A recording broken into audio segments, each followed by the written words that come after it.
It's cold. Let's bring in Minnesota Democrat Representative Keith Ellison, a member of the Foreign Affairs Committee and co-chair of the Congressional Progressive Caucus. It's great to have you with us here in New York on Saturday New Day. Good to be here. Thank you. So let's talk about the threat at the mall. This is in the district next to your district. How many sleepless nights are you having over this threat? Well, it's a worrisome threat. We all better pay close attention to this threat.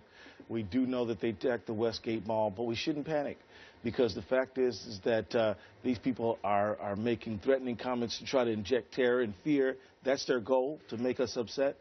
So I think vigilance, engaging community will make us safe and will keep us secure.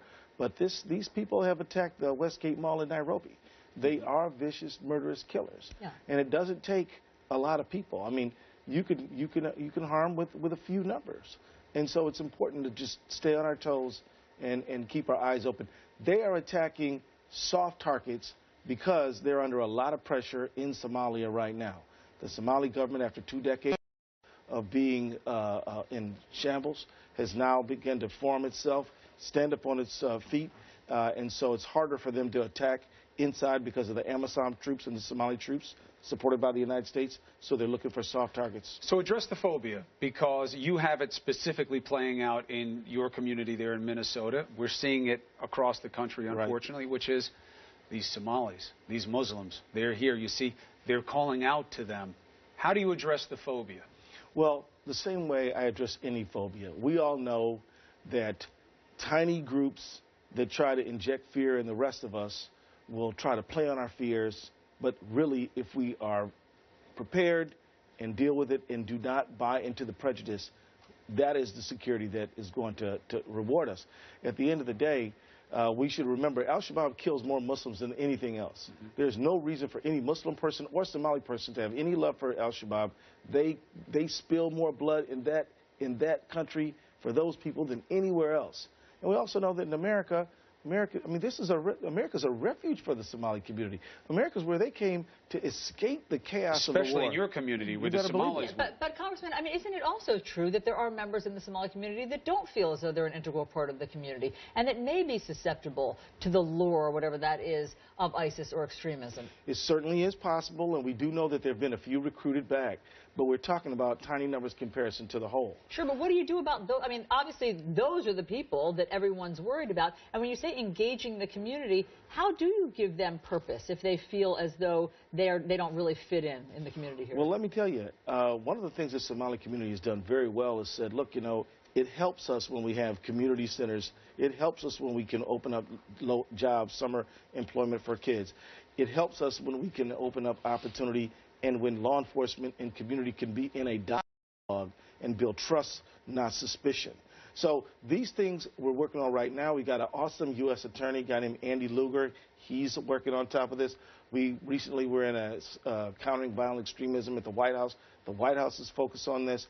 We had a whole panel on from Somali community leaders who are focused on this problem. We have the imams, the clergy, who are focused on teaching what Islam really is, not this extremist. And it's a little bit of a test case you've had there. In my reporting experience, I spent a lot of time up there, and you've evolved in terms of, well, this is a standalone community. They do their own thing. You know, they're not real Minnesotans. Now they've been integrated on a law enforcement, a governmental, and a community perspective. Has it made a difference? It's making a great difference. Look, we have a Somali city council member. We have a Somali school board member. They are elected by people who are not Somali, mostly, you know. We have the Somali community is integrating. They're opening businesses. They're making important contributions.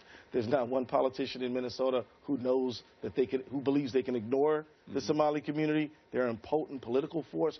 And so I believe that the Somali community is coming in to the fold in the state. But you're right in that it doesn't take a lot.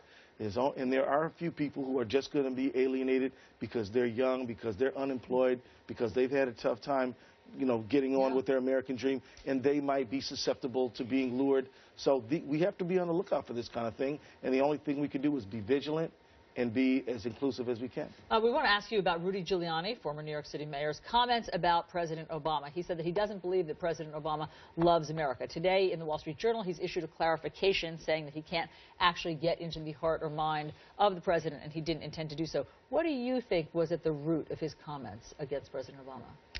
Who knows? But how do you judge love, right? I mean, the president has made it so that 11 million people through the Affordable Care Act can get health care access. The president has made it so that we're safe from the attacks of Osama bin Laden. The president has made it so that our economy has been rapidly improving. Still a lot of people who need to get livable wage jobs, but we've been having a lot of growth, private sector job growth. I mean, the president has been demonstrating pragmatic, on-the-ground love of country. He's not playing to his record. He says he's playing to his record, but the suspicion was that he was playing to his person. That this is a brown man who has Muslim roots, and he doesn't love the country the way we do because he was raised by people who didn't love the country. Okay, did it hit you like that as a person of color? I'll put it like this. I believed he was dog whistling, and what I mean is, you know, he was signaling that he's not one of us, and that had to do with some factors that the former mayor should not be trying to play on. Meaning race. And other things, you know, is he an American? Is he a Muslim? Is he a socialist? Is he this? Is he that? Look, I thought it was disgusting and very sad that the former mayor did that. This is a great city. He should dignify it by comporting himself accordingly. You know, he can never forget he's representing this great city of New York City. So how can he run around acting like somebody who you know, like somebody who doesn't carry the dignity of this city? And I think it's sad, but he already knows he messed up because he's already backpedaling. And I think we should just note that, you know, there's a reason that he never was able to catch on as a presidential candidate, because that kind of stuff doesn't wash, and American people don't like it. Speaking of presidential candidates, at least 3 have come out and said that they don't agree with Rudy Giuliani. They're right. Rand Paul, Marco Rubio, they've come out and said that... Slow, though. It wasn't a flood. You know, you would think that when somebody says something really out there like this, that goes to somebody's person and has implications that are the type we're talking about now, you think it'd be a little swifter. Here's what I'll give him this, though.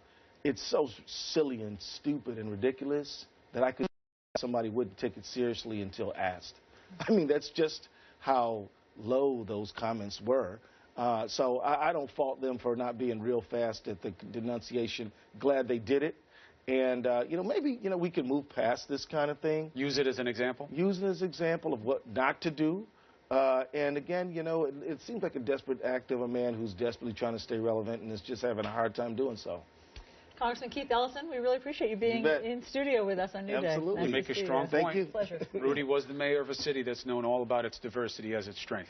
So, that's right. Strong point.